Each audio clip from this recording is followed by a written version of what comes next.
Bună, dragii mei! Bine ați venit la Taroterapia pentru o nouă citire interactivă.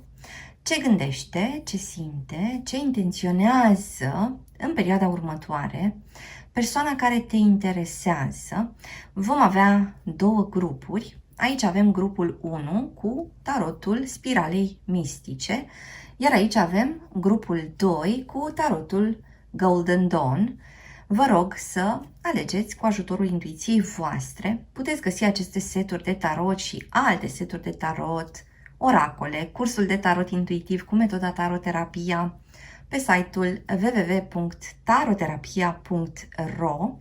Este o citire atemporală, adică este relevant momentul în care ascultați acest mesaj și începem cu grupul 1, cu cei dintre voi care au ales acest tarot al spiralei mistice. Ce gândește, ce simte, ce intenționează persoana care te interesează în legătură cu tine, ascultătorule.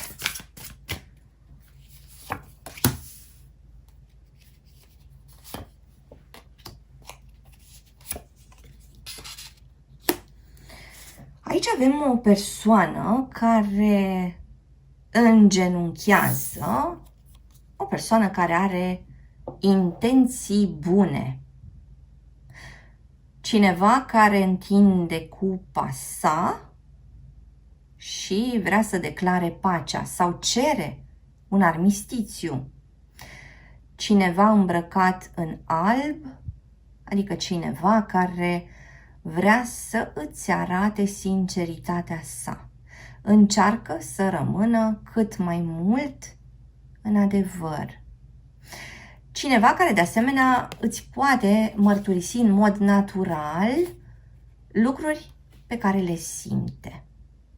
Poate să-ți spună de asemenea că a avut anumite senzații în corp în ultima perioadă sau că sunt senzații din corp pe care câteodată le interpretează ca mesaje legate de tine. Așadar, persoana asta pare să facă legătura dintre ceea ce îi se întâmplă, dintre ceea ce experimentează în corp ca senzație și lucruri care s-au întâmplat sau care se întâmplă între voi doi. În mintea sa, de asemenea, ar fi o cameră dintr-o anumită casă. Poate să fie casa acestei persoane, poate să fie casa ta, ascultătorule, sau poate să fie, de exemplu, un hotel. Un spațiu în care vă puteți adăposti, un spațiu în care ați putea vorbi în siguranță, fără să fiți deranjați. Mă întreb cum rezonează cu voi până acum. Haideți să vedem în continuare. Cineva care aproape că se pierde în mediul online, cineva care scrie multe mesaje, cineva care face tot felul de căutări, cineva care urmează să scrie un e-mail sau mai multe e-mailuri, de exemplu. Sau mai avem aici persoane care lucrează de acasă sau persoane care lucrează cu oameni de la distanță. Pentru unii dintre voi, persoana asta s-ar putea să fie cineva din mediul vostru profesional sau cineva dintr-o țară îndepărtată. Și mai avem aici energia cuiva care se simte încurcat. Cineva care s-a simțit ispitit și care în momentul ăsta parcă ar regreta ispitirea.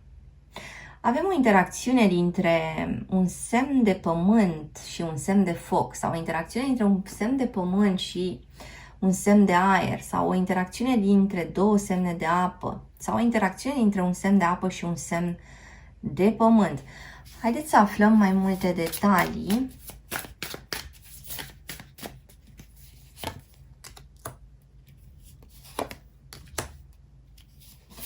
Cineva care se întoarce victorios acasă, dar de asemenea cineva parcă adâncit în gândurile sale. Persoana asta parcă așteaptă de la tine, ascultătorule, o anumită recunoaștere. Așteaptă ca tu să îi spui da în legătură cu ceva. Așteaptă ca tu să-i spui că ai observat niște schimbări pozitive la el sau la ea. Aici avem de asemenea pe cineva în Taur. Mai avem aici pe cineva din Pești, Rac sau Scorpion. O persoană care parcă așteaptă să-i spui ceva simplu, ceva în mod tradițional. Parcă persoana asta ar aștepta să-i spui, de exemplu, că ți-a fost dor de el sau de ea. Sau ar aștepta să-i spui, arăți foarte bine. Sau ce bine te-ai îmbrăcat, ce bine îți stă îmbrăcat sau îmbrăcată în felul ăsta. Parcă așteaptă niște chestii simple, nesofisticate de la tine această persoană. Se gândește de multe ori de ce ele nu vin sau de ce nu mai vin. Persoana asta pare că nu mai are nevoie de prea mult din partea celorlalți și pare să se concentreze pe ceea ce vine de la tine, ascultătorule. Din nou mă întreb cum rezonează cu voi. Haideți să explorăm în continuare.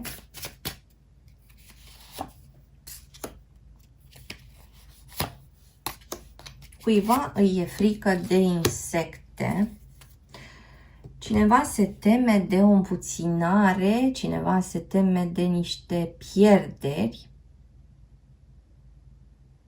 O persoană care se teme de furnici sau de albine. O întâlnire, dar și o femeie care ar putea să fie disputată de către doi bărbați. Și mai avem aici energia cuiva care se trezește sau mai avem pe cineva care face un anunț important. Așadar, pare că persoana asta ar putea să ajungă la o anumită concluzie. Această concluzie îți va fi comunicată ție, ascultătorule. Ceva are legătură cu o dată de 3, 13, 23 sau 18, 8 sau 28. De asemenea, o întâlnire s-ar putea anunța, o întâlnire undeva după amiaza către seară. Persoana asta pare să fie orientată către tine tot mai mult și din teama că altcineva îi poate lua locul. Oarecum rezonează cu voi. În anumite cazuri, trezirea care este anunțată aici și această concluzie s-ar putea să vină tocmai din existența unui spațiu de competiție în care persoana asta se regăsește. Și atenție, poate să fie o chestiune reală și unii dintre voi chiar sunt cu altcineva sau sunt interesați de altcineva, sau poate să fie o chestiune din mintea acestei persoane, adică ceea ce el sau ea își închipuie. Așadar, persoana asta își închipuie în momentul ăsta că locul de lângă tine nu mai este disponibil sau că nu va mai fi disponibil prea mult timp de acum încolo. Există cineva care vrea să vină și să se bucure din plin cu tine. Asta apare în mintea acestei persoane. De asemenea, la ieșirile cu niște prieteni sau cu niște colegi, pare că această persoană vorbește despre povestea voastră și cere ceva sfaturi. Povestește niște lucruri care s-au întâmplat între voi și i-ar întreba pe oamenii din jur, voi cum înțelegeți situația asta sau voi ce ați face într-un astfel de context. Așadar, pare că orice îi se spune acestei persoane, el sau ea ar lua în calcul, da? Începe să analizeze, începe să digere ceea ce ajunge la el sau la ea, pentru că are nevoie de mai multe informații, are nevoie de mai multe surse în momentul ăsta. Haideți să explorăm în continuare. Mai apare cineva din Gemeni, Vărsător, Berbec sau Scorpion.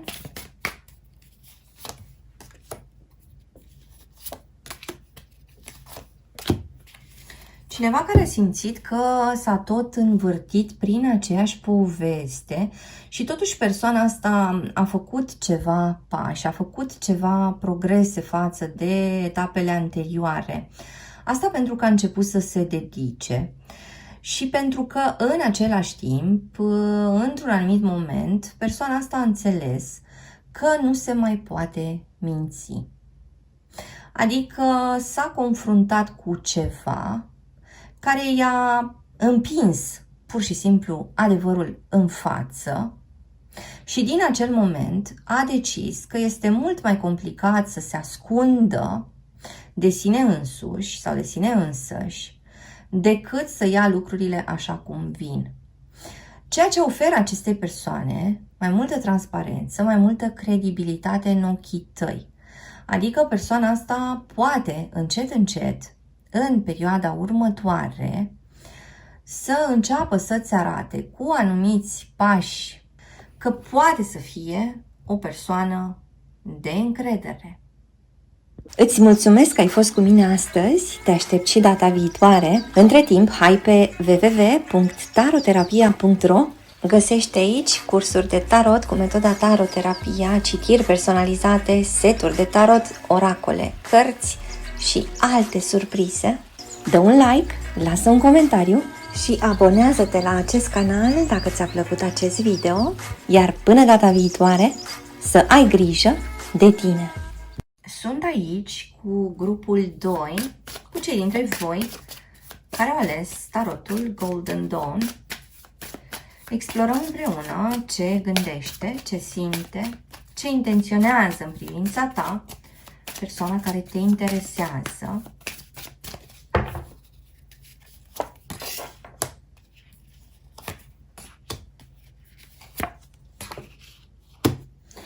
Și avem aici pe cineva care încearcă să se încurajeze, încearcă să se îmbărbăteze, încearcă să se mulțumească, de fapt, cu o anumită situație. Deși această situație nu este deloc grozavă. Aici avem, în primul rând, un cuplu. În alte cazuri vorbim despre o familie extinsă care trece prin ceva schimbări. Aici vorbim despre un cuplu, de exemplu, care aparent este împreună, dar în fapt parcă persoanele astea se întâlnesc și nu prea se întâlnesc. Haideți să vedem mai departe. Avem aici o persoană care vrea să miște lucrurile încet și sigur, nu prea îi iese și deci persoana asta este destul de confuză în legătură cu felul în care trebuie să abordeze situația în continuare. Această persoană se gândește că între voi doi au apărut ceva dificultăți, deși dorința sa ar fi fost ca lucrurile să meargă totuși bine. De asemenea, persoana asta este pregătită să nu ia vreodată în serios posibilitatea ca tu să pleci, de exemplu, să întorci spatele. Adică, persoana asta știe că în cazul în care tu te îndepărtezi, ascultătorule, trebuie să intre în acel plan de urgență. Trebuie să aplice acele măsuri speciale pe care le-a pregătit, atenție, la care s-a gândit. Pare că și-a făcut un soi de stoc de scenarii. În cazul în care tu nu mai vrei, iei o pauză, închizi relația, faci ceva ce ar putea să destabilizeze lucrurile dintre voi doi. Persoana asta pare că are în mânecă tot felul de ași. Cel puțin așa îi consideră în momentul ăsta. Persoana asta ar apela, în primul rând, la chestiuni de natură sentimentală. Adică persoana asta ar fi pregătită să reverse către tine tot felul de chestiuni, să vină cu tot felul de declarații, să-ți arate concret niște gesturi foarte calde, de exemplu, să te ducă undeva într-o vacanță pe nepregătite sau să-și roage membrii familiei să te sune sau să-și roage prietenii să te sune, să te convingă. Spuneam că el sau ea știe că în cazul în care se întâmplă ceva extrem din partea ta, atunci lucrurile se schimbă. Atunci el sau ea poate să arate cu adevărat care este implicarea sa. Și întrebarea ar fi, dar ce se întâmplă între timp? Și de ce persoana asta se gândește că nu vrea să-ți dea drumul dacă în același timp nu pare să facă deocamdată suficient de mult în condiții firești, da? Fără să simtă amenințarea plecării tale, de exemplu. Haideți să aflăm mai multe detalii.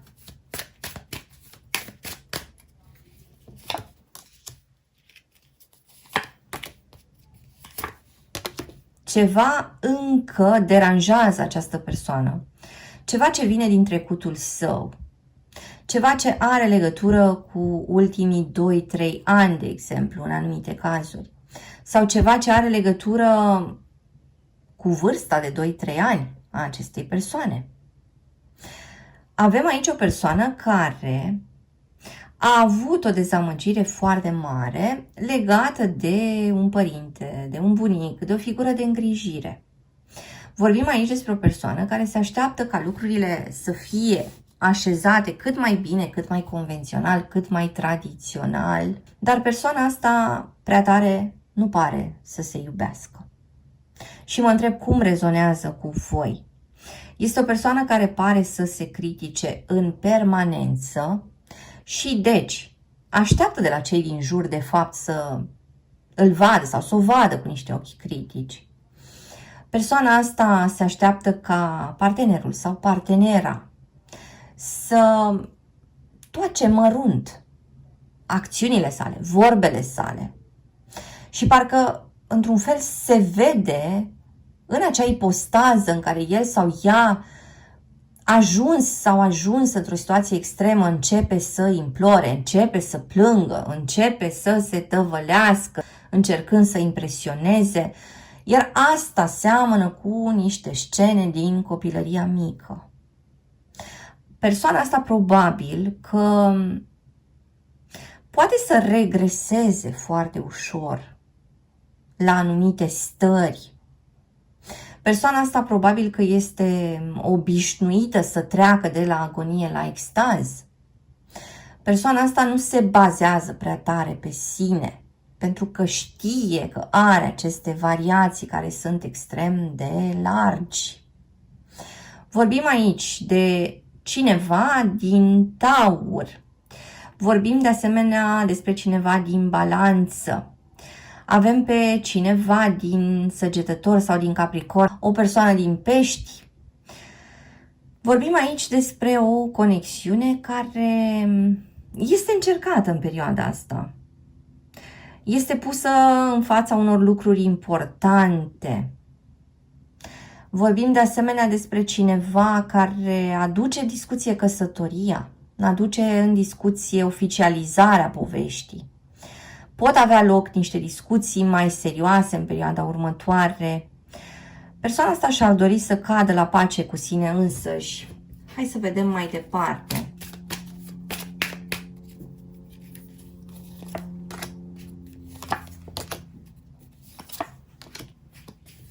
Persoana asta și-ar dori o perioadă în care stă cu tine departe de lumea cea zgomotoasă, stă cu tine departe de cerințe și de îndatoriri. E ca și cum persoana asta visează că stă cu tine într-un spațiu care este al vostru în mod exclusiv și că se reface și că își recapătă forțele. și că în același timp poate să întărească ceva din conexiunea voastră. Deci este cineva care visează la un weekend prelungit cu tine, la niște vacanțe cu tine. Cineva care vrea să fie lângă tine în momentele sale de liniște. Cineva care se bucură de atitudinea ta pasională, de dorința ta, de felul în care tu arăți. Cineva care te admiră foarte mult, cineva care te dorește foarte mult. Da, avem această energie a reginei de bâte. De asemenea, vorbim despre cineva care are ce să învețe de la tine, cineva care se uită cumva către tine și te consideră o sursă foarte importantă de cunoaștere. Dar și cineva care consideră că tu încă păstrezi misterul în legătură cu niște aspecte. Aici mai avem pe cineva din Pești sau din Rac. Avem o interacțiune dintre un semn de foc și un semn de aer sau o interacțiune între un semn de foc și un semn de apă. Persoane care sunt născute în date, adică zi, lună sau an, care pot conține una dintre următoarele cifre. 7, 3, 9, 2, 4 sau 0. Haideți să vedem mai departe. Gânduri, sentimente, intenții ale acestei persoane vis-a-vis de tine, ascultătorule.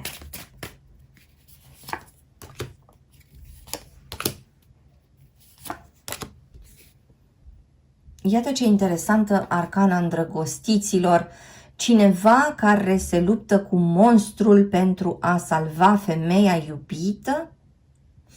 Cineva care se gândește la ceea ce urmează să se întâmple în următoarele 3-6 zile, 3-6 săptămâni, 3-6 luni.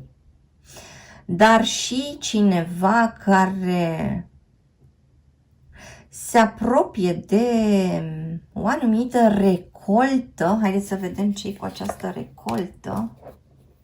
O persoană care se teme că a spus ceva greșit și că va culege ceva fructe otrăvite și totuși până la urmă persoana asta pare să se liniștească din ceva ce tu îi spui, ascultătorule. Dar ce este mai interesant aici se referă la persoana asta care este pregătită să se lupte cu răul din exterior sau mai ales din interiorul său pentru a ajunge la tine. Asta ar putea însemna pentru o parte dintre voi: așteptați-vă la neașteptat. Îți mulțumesc că ai fost cu mine astăzi, te aștept și data viitoare. Între timp, hai pe www.taroterapia.ro. Găsește aici cursuri de tarot cu metoda taroterapia, citiri personalizate, seturi de tarot, oracole, cărți și alte surprize. Dă un like, lasă un comentariu și abonează-te la acest canal dacă ți-a plăcut acest video, iar până data viitoare să ai grijă de tine!